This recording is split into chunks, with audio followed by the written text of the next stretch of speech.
Ẹ kú jókòó yàrá nílé lóko. Ẹ káàbọ̀ sórí ètò yìí o. Lọ́jọ́ òní mo rán wa létí pé Olúwa wa yóò gbọ́ àdúrà wa láì gbowó.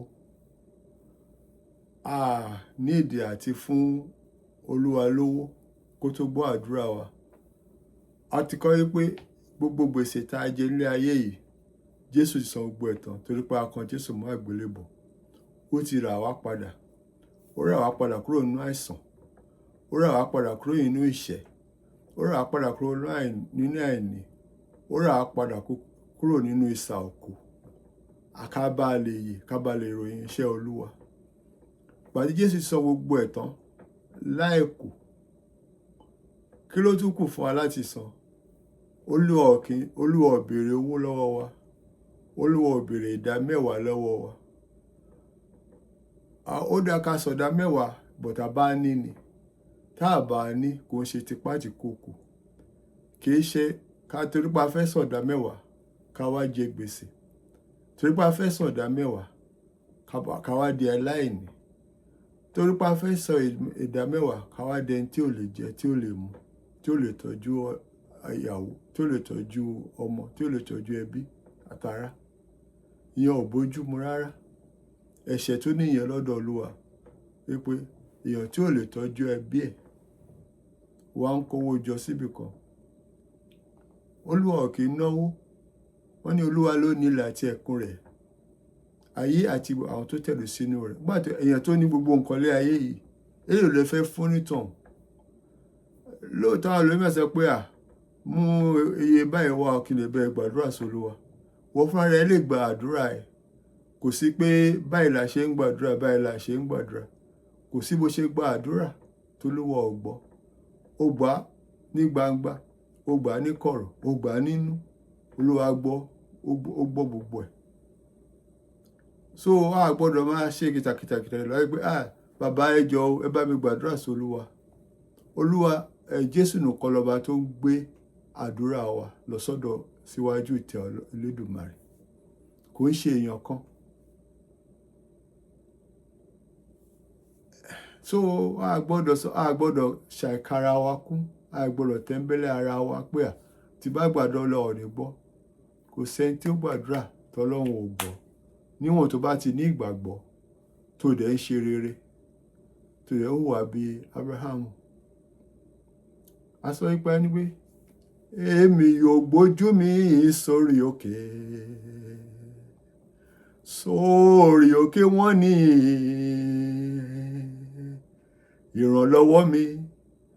ìrànlọ́wọ́ mi yóò tọ̀dọ̀ Olúwa wá. Gbogbo èrò àtàníyàn mi ni mo mú wá sọ́dọ̀ rẹ̀. Àwí máa yẹ̀hùn. Àwí máa yẹ̀hùn. Ìwọ ni mo gbẹ́kẹ̀ mi lé o.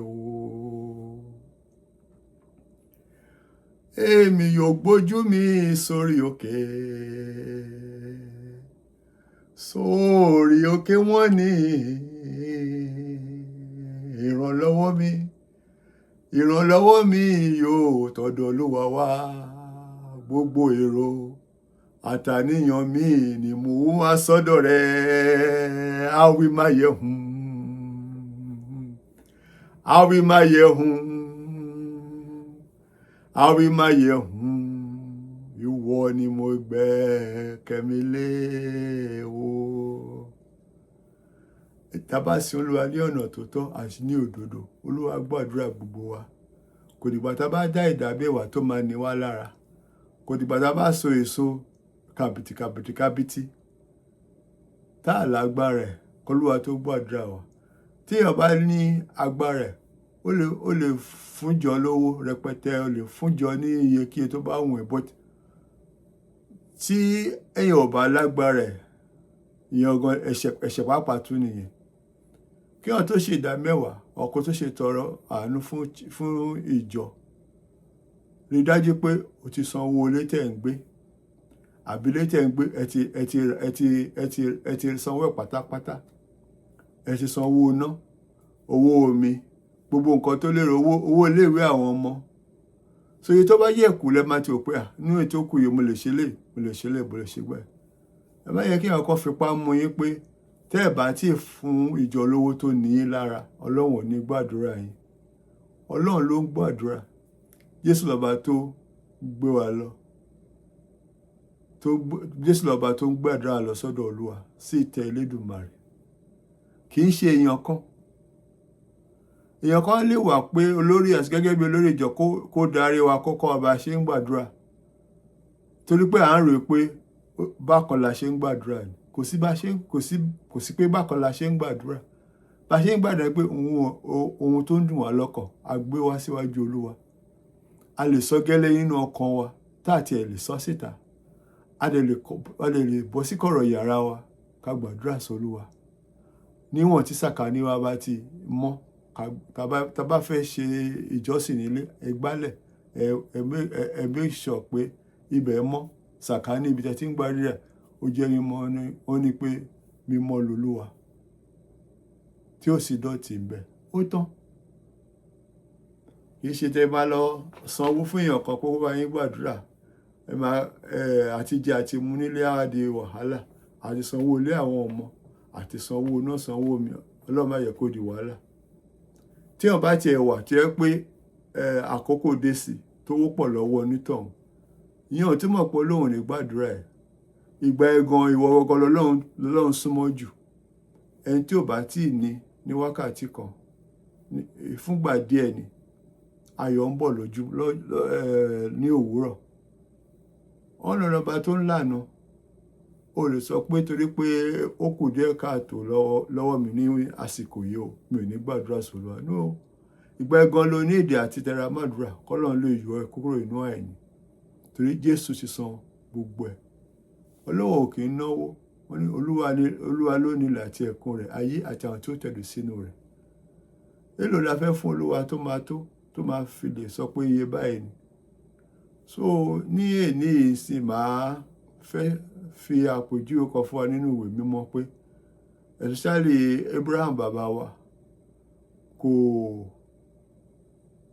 kò san kọ́bọ̀ fẹ́ni kankan kí Ọlọ́run tó gbàdúrà ẹ̀ kò sàn dàbẹ́yà fihàn kan kò sọ tọrẹ àánú fihàn kan kì í ṣe pé tọrẹ àánú burú àbí ìdámẹ́wàá burú ṣùgbọ́n tá a bá láyè ẹ̀ ni ẹ gbọ́dọ̀ sọ pé torí pé èèyàn lówó kó má lọ sí ìjọ tó bá sọ pé torí pé ò lówó a lè fún ẹ nípò níjọ ìyẹn ọ̀dẹ̀ kì í ṣe ìjọ mímọ́. So ẹ jẹ́ ká fi làákàyè gbé bí tó ti ń sin Olúwa bí tó ti bẹ̀rù Olúwa oníjẹ kẹyẹ ká lọ bí ìpè Olúwa òun ló ń gbàdúrà òun ló dẹ̀ ń bùkún fún wa ẹ jẹ́ ká gbẹ́kẹ̀lé.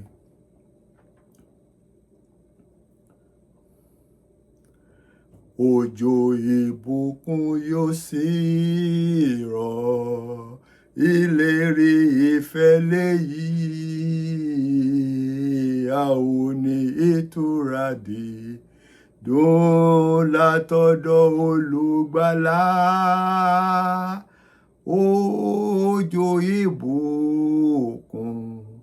Òjò ìbùkún la fẹ́ ìrì àánú sẹ́yìn wá ká ṣùgbọ́n òjò là ń tọrọ.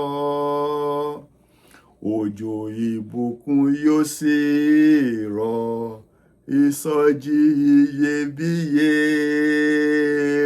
lórí òkè òun pẹ̀tẹ́lẹ̀ ìró ọ̀pọ̀ òjò ń bọ̀.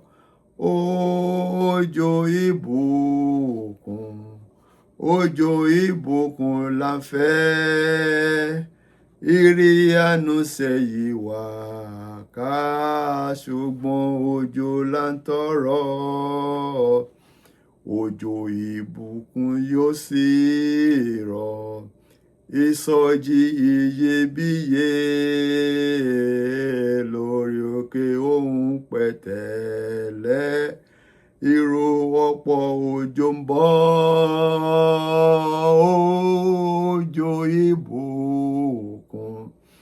Òjò ìbùkún la fẹ́ ire àánú sẹ́yìn wá ká ṣùgbọ́n òjò là ń tọrọ. Òjò ìbùkún yóò sì rọ̀, rán wọn sí wa Olúwa,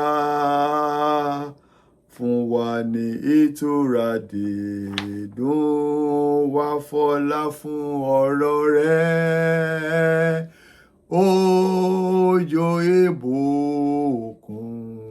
Òjò ìbùkún là ń fẹ́, ire àánú sẹ́yìn wá ká ṣùgbọ́n òjò là ń tọrọ. Òjò ìbùkún yóò sì rọ̀, ìbàjẹ́ lè rọ̀ lónìí, bá sì ń jẹ́wọ́ fọlọ́run wá tá pé orúkọ Jésù.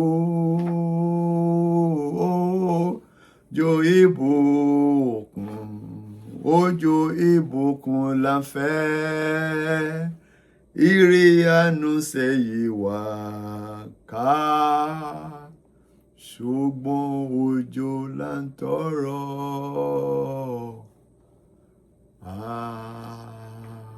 Àmín.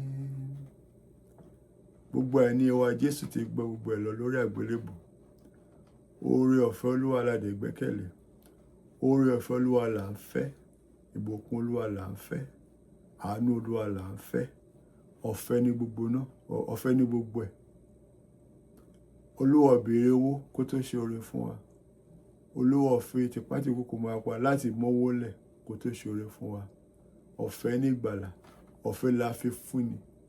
Ọ̀fẹ́ ló yẹ ká fi fún ẹlòmíràn. Kì í ṣe tipátipá ní ìdámẹ́wàá. Kì í ṣe tipátipá ní ìtọrẹ àánú nínú ìjọ. Kì í ṣe tipátipá pé ẹ fi owó ìhìnrere sílẹ̀. Olúwa ló ní ìhìnrere. Tí olórí ìjọ tó bá ń sin Olúwa lóòótọ́, nǹkan tó máa fi ṣe ìhìnrere á máa yọ sí, Olúwa máa pèsè fún. Kì í ṣe ìgbà tó bá fi máa mọ́ gbogbo ọmọ ìjọ. Máa ka àwọn apá kan nínú Bíbélì láti fi hàn wá pé Ọlọ́run ò tọrọ owó lọ́wọ́ wa. Ọlọ́run ò fipá ní ká mọ́wó lẹ̀ kóun tó gbàdúrà wa. A fi ìgbésí ayé Abraham ṣàpẹẹrẹ. Àtàwọn ọ̀dọ́ máa ń kọ́ ipá àwa ìran Abrahamu. Oore ọ̀fẹ́ Abraham kò máa bá wa gbé. Àánú Abraham tọ́lọ́run fún, kọ́lọ́run pínrú ẹ̀, kọ́lọ́run pín kàn wá. Olúwa lè àwọn ọba láàánú. Olúwa gbọ́ àdúrà wa. Èló ni mo san fọ́ba ògo? Èló ni Jésù mi gbà? Èló ni mo san fọ́ba ògo? Oore rẹ̀ lórí mi. Èló ni mo san fọ́ba ògo? Èló ni Jésù mi gbà? Èló ni mo san fọ́ba ògo? Oore rẹ̀ lórí mi. Mi ò san ṣíṣì. Ọ̀fẹ́ ní ìwòsàn, ọ̀fẹ́ ní ìgbàlà níwájú Olúwa. Ẹ̀yin ará, ẹ jẹ́ ká lọ sínú ìwé Genesis ìwé 12 ẹsẹ̀ 1 dé 5. Olúwa sì ti wí fún Ábúráhámù pé, jáde kúrò ní ilẹ̀ rẹ àti kúrò lọ́dọ̀ àwọn ará rẹ àti kúrò ní ilẹ̀ bàbá rẹ sí ilẹ̀ kan tí èmi ó fi hàn ọ́. Èmi yóò sì sọ ọ́ di orílẹ̀-èdè ńlá. Èmi yóò sì bùsí fún ọ. Èmi yóò sì sọ orúkọ rẹ di ńlá. Ìbùkún ni ìwọ yóò sì já sí.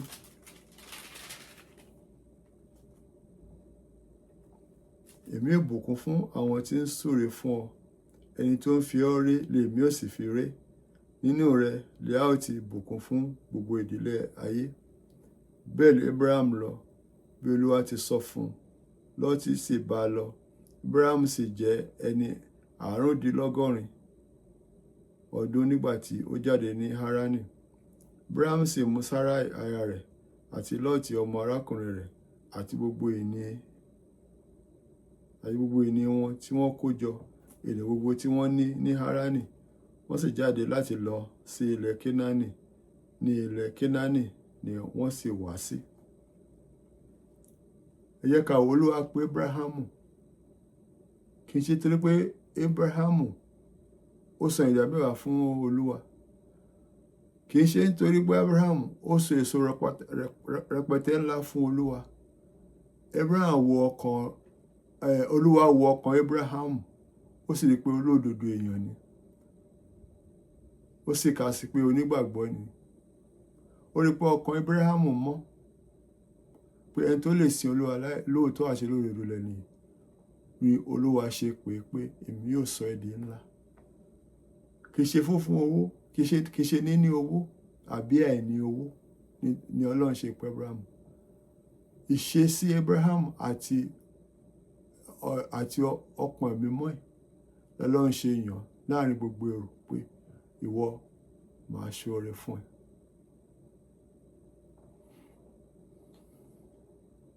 Ẹ jẹ́ ká tún lọ sí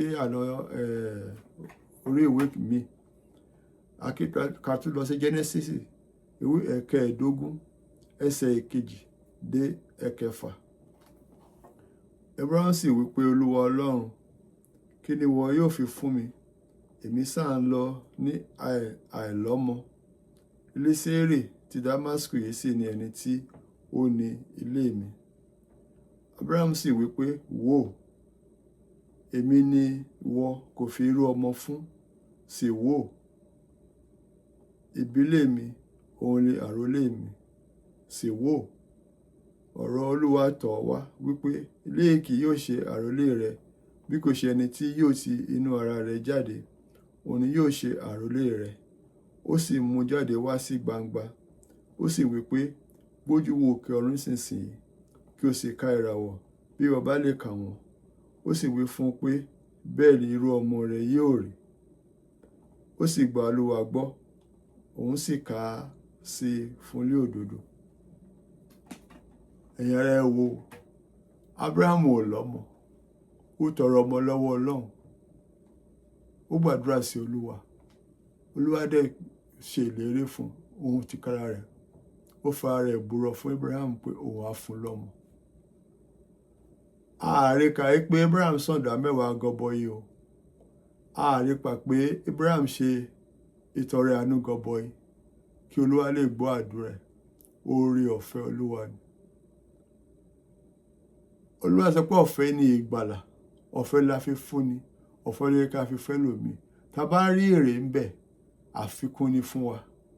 Kì í ṣe dandan ká ní tó bá san ìdá mẹ́wàá, tó bá ṣètọrẹ àánú, tó bá fi èso rẹpẹtẹ sílẹ̀, Olúwa lè gbàdúrà ẹ̀.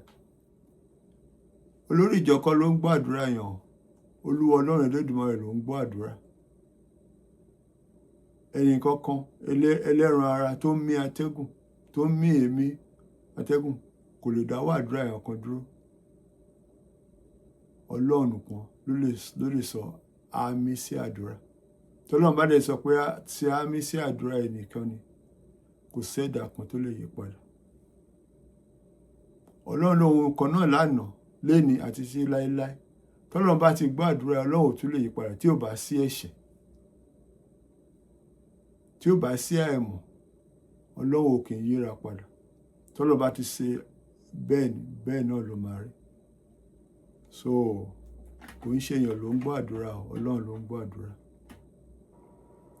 Mo tún fẹ́ ka ìwé mi, Genesis ìwé ìkejìdínlógún ẹsẹ̀ ẹ̀kẹtàdínlógún títí lọ dé ìkẹrìndínlọ́gbọ̀n.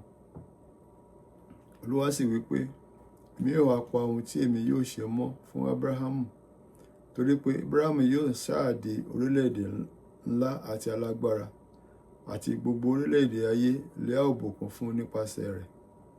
Títí mo mọ̀ pé òun yóò fi àṣẹ fún àwọn ọmọ rẹ̀ àti fún àwọn ará ilé rẹ̀ lẹ́yìn rẹ̀, kí wọ́n kí ó máa pa ọ̀nà Olúwa mọ́ àti ṣe òdodo àti ìdájọ́, kí Olúwa kó lè mú ohun tí ó ti sọ fún Ábúráhámù wá fún un. Olúwa sì wí pé, nítorí tí igbe Sódómù òun Gòmórà pọ̀, àti nítorí tí ẹ̀ṣẹ̀ wọn papọ̀ jù, èmi yóò sọ̀kalẹ̀ lọ nísinsìnyí, kí n rí bí wọ́n tilẹ̀ ń ṣe gẹ́gẹ́ bí òkìkí igbe rẹ̀ tó dé ọ̀dọ̀ mi.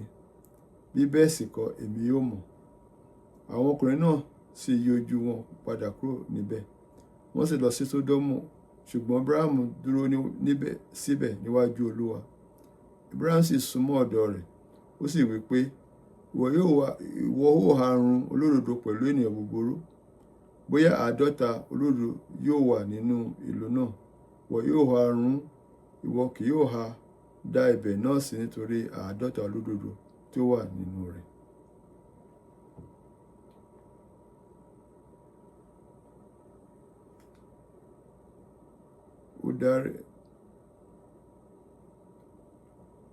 Ó dárí tí wọ́n yóò fi ṣe bí irú èyí, láti run olódodo pẹ̀lú ènìyàn búburú, tí àwọn olódodo yóò fi dàbí àwọn ènìyàn búburú. Ó dárí onídàájọ́ gbogbo ayé kì yóò ha ṣe èyí tí ó tọ́. Olúwa sì wí pé, bí mo bá rí 50 olódodo nínú ìlú Sódómù, ǹjẹ́ mi yóò dá gbogbo ibẹ̀ sí nítorí wọn? Abraham sì dáhùn, ó sì wí pé, wò ó nísinsìnyí, èmi dáwọ́lé láti bá Olúwa sọ̀rọ̀, èmi ẹni tí ń ṣe erùpẹ̀ àti eérú. Bóyá 5 á dín nínú 50 olódodo náà, ìwọ yóò ha run gbogbo ìlú náà nítorí 5? Wọ́n sì wí pé, bí mo bá rí 45 níbẹ̀, èmi kì yóò run.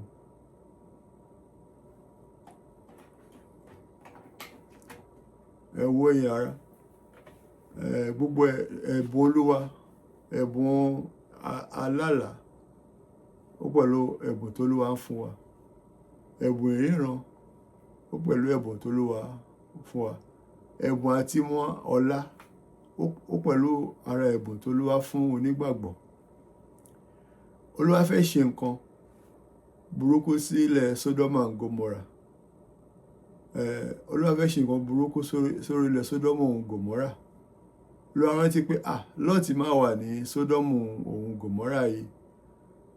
Ìbátan Abraham ọ̀rẹ́ mi mà ní Lọ́ọ̀tì. Jẹ́ ń lọ fi tó Abraham létí pé nǹkan tó fẹ́ ṣe leléyìí o. Èló ni Abraham fi fún Olúwa tó lọ́ọ́ fi máa pe Abraham lọ́rẹ̀ẹ́. Ìwà òdodo ni, olódodo ènìyàn òun lọ̀rẹ́ Olúwa. Olódodo ènìyàn òun ló súnmọ́ Olúwa. Tó bá jẹ́ olódodo, Olúwa lè ṣe nǹkan lẹ́yìn nǹkan tó bá máa kàn ẹ́, kan aya ẹ, kan ọmọ ẹ, Olúwa á jẹ́ kó gbọ́. Bí Olúwa ti sọ fún ẹ, Olúwa tó bá jẹ́ ibi, Olúwa á gbé ibi yẹn fọ̀ ẹ́. Gbogbo oore tó Olúwa ń ṣe fún ẹ, mélòó la mọ̀? Èyí tá a mọ̀ ló pọ̀ jù ń bẹ. Àgbálẹ̀ tó Olúwa ń gbà wá lẹ̀, èyí tá a mọ̀ ló pọ̀ jù. Kì í ṣe pé torí pé Abraham san ìdá 10 fún ẹnìkan, àbí ó ṣètọrẹ àánú fún ẹnìkan, àbí ó gbé owó gọbọi sílẹ̀ sílé ìjọ kan, lọ́lọ́run ṣe fi hàn yí pé máa fẹ́ pa Sódómù òun Gòmórà run. Ǹjẹ́ ṣó máa gbàdúrà fún wọn, ṣó máa ṣe gbákìlì gbọ́? Olúwa ti mọ̀ pé ẹ̀ṣẹ̀ wọn ó ti lé kìnkà, ó ti kún àkún wọn sílẹ̀. Bọ́n láti sọ fún Abraham, ó ti mọ̀ pé ó máa dá Lọ́ọ̀tì sí nítorí ti Abraham. So ọ̀rọ̀ Ọlọ́run àti oore ọ̀fẹ́ Ọlọ́run kò ń ṣe ọ níní owó àbí àìní owó. Mo ṣe iye tí èèyàn fi sílẹ̀, ìgbàgbọ́, ìrètí àti iṣẹ́ rere téèyàn ń ṣe, òun ló máa pààyàn mọ́ lọ́jọ́ ibi. Àánú Olúwa òun ló ń gbé ibi fò. Àánú Olúwa òun ló ń gbé ìṣẹ́ fò. Àánú Olúwa òun ló ń gbé àìní fò. So ẹ yẹ ká máa sin Ọlọ́run, ká máa wojú rere Olúwa, ká sì máa ṣe dáadáa sẹ́ni kejì wa. Tá bá ní ẹni tí ò ní, ẹ jẹ́ ká ṣètọrẹ àánú. Ẹ má yẹ ká fojú tẹ́ńbẹ́lú ẹni tí ò tí ì rí ní àsìkò yìí, ó mọ̀ wá ní lọ́la. Gbogbo yẹn ni ìjọsìn. Ó dá lè fúnjọ lówó tá bá ní. Kò sí nǹkan tó burú ń bẹ̀, but kì í ṣe pé tó bá fẹ́ fúnjọ lówó ká má lè jẹun lé wa, ká má lè sanwó iná, sanwó omi, sanwó ilé. ní ọ̀dẹ̀ kì í ṣe ìjọsìn, nǹkan míì ti wọnú ẹ̀. Yẹ ká fọ ọgbọ́n fi gbélé ayé. Olúwa fúnra rẹ̀ sọ pé tí ò ní ọgbọ́n tí ò ní làákàyè kó tọrọ lọ́wọ́ òun á fún. Yẹ ká tọrọ ọgbọ́n àti làákàyè lọ́wọ́ Olúwa. Olúwa wà pẹ̀lú wa. A fẹ́ ka ìwé orin Dáfídì, ìwé 9 ẹsẹ̀ 18. Ìwé orin Dáfídì, ìwé 9 ẹsẹ̀ 18. Nítorí pé a kì yóò gbàgbé àwọn aláìní láéláé, àbá àwọn tálákà kì yóò ṣègbé láéláé. Òun rèé ẹ̀yin ará.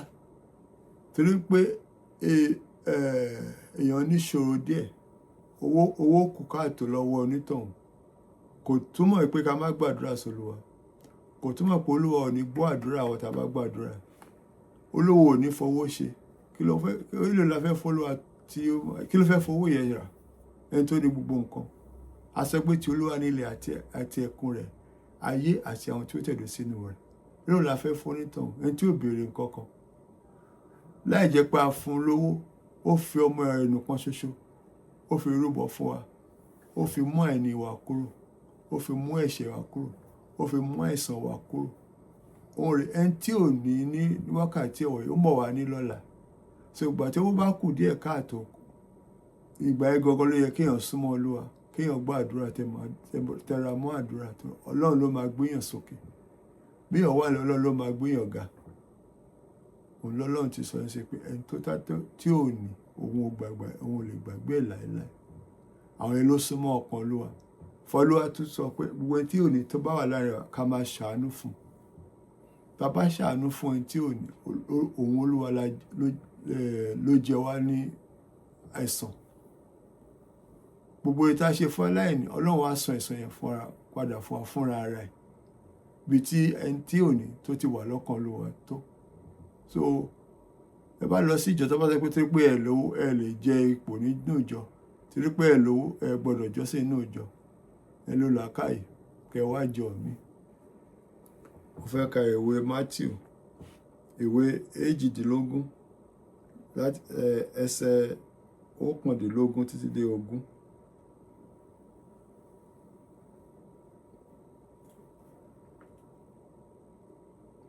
Lóòótọ́ ni mo wí fún yín, ohun tí ẹ̀yin bá dè lé ayé, a ó dè lé ọ̀run.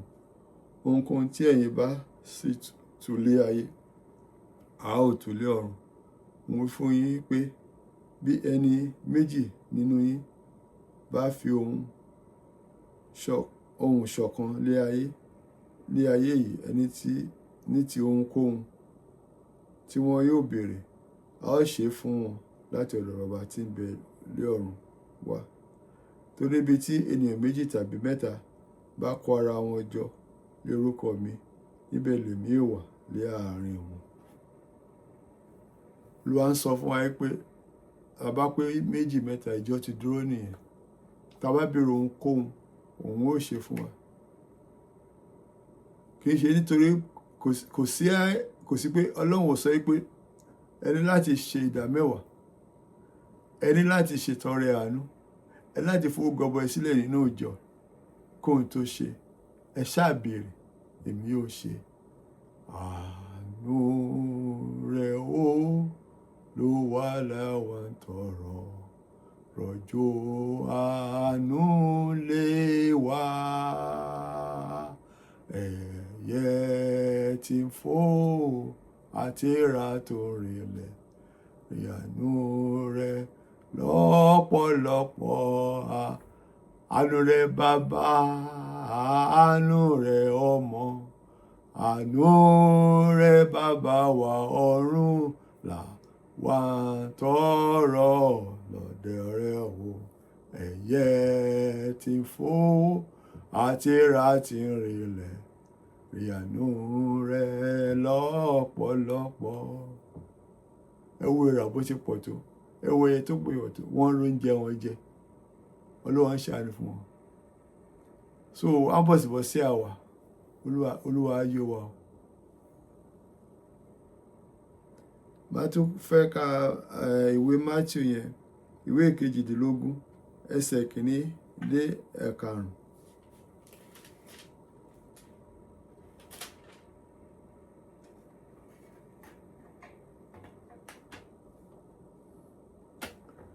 Lákòókò náà lé àwọn ọmọ lẹ́yìn Jésù tọ̀ wá, wọ́n bi í pé ta lẹni ẹni tí ó pọ̀ jù ní ìjọba ọ̀run.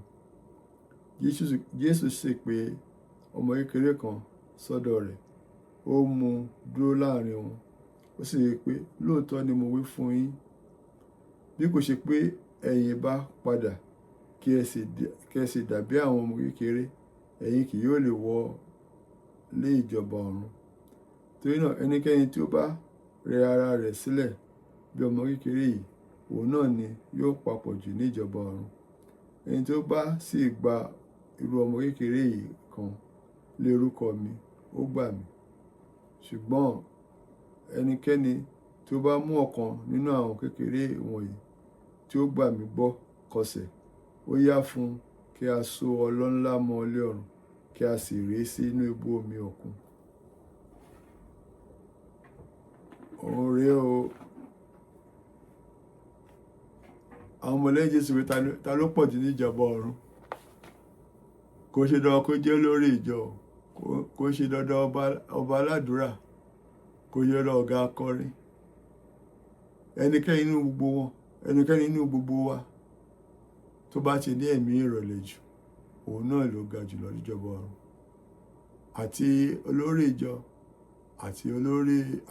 àti ọ̀gá akọrin, àti ọ̀gá onílù, àti ọmọ ìjọ, bákan náà ni gbogbo wa níwájú Olúwa. Ẹ jẹ́ a bọ̀wọ̀ fúnra wa, ẹ jẹ́ a ní ìtẹríba fúnra wa, k'Ọlọ́run kó lè gbọ́ àdúrà wa. Ọlọ́run ò gbowó lọ́wọ́ wa, ọ̀fẹ́ ní ìgbàlà. Jẹ́ kí a kíyèsára. Èló ni mo san fọ́ba ògo, èló ni Jésù mi gbà, èló ni mo san fọ́ba ògo, fóore rẹ̀ lórí mi. Bá mi rá bàbà fọ́ba ògo, ọba tẹ́rẹ̀ rẹ̀ kárí ayé. Jésù á tó wa o, Jésù á yó wa, Jésù á gbà wa, ní orúkọ Jésù Kristi Olúwa wa.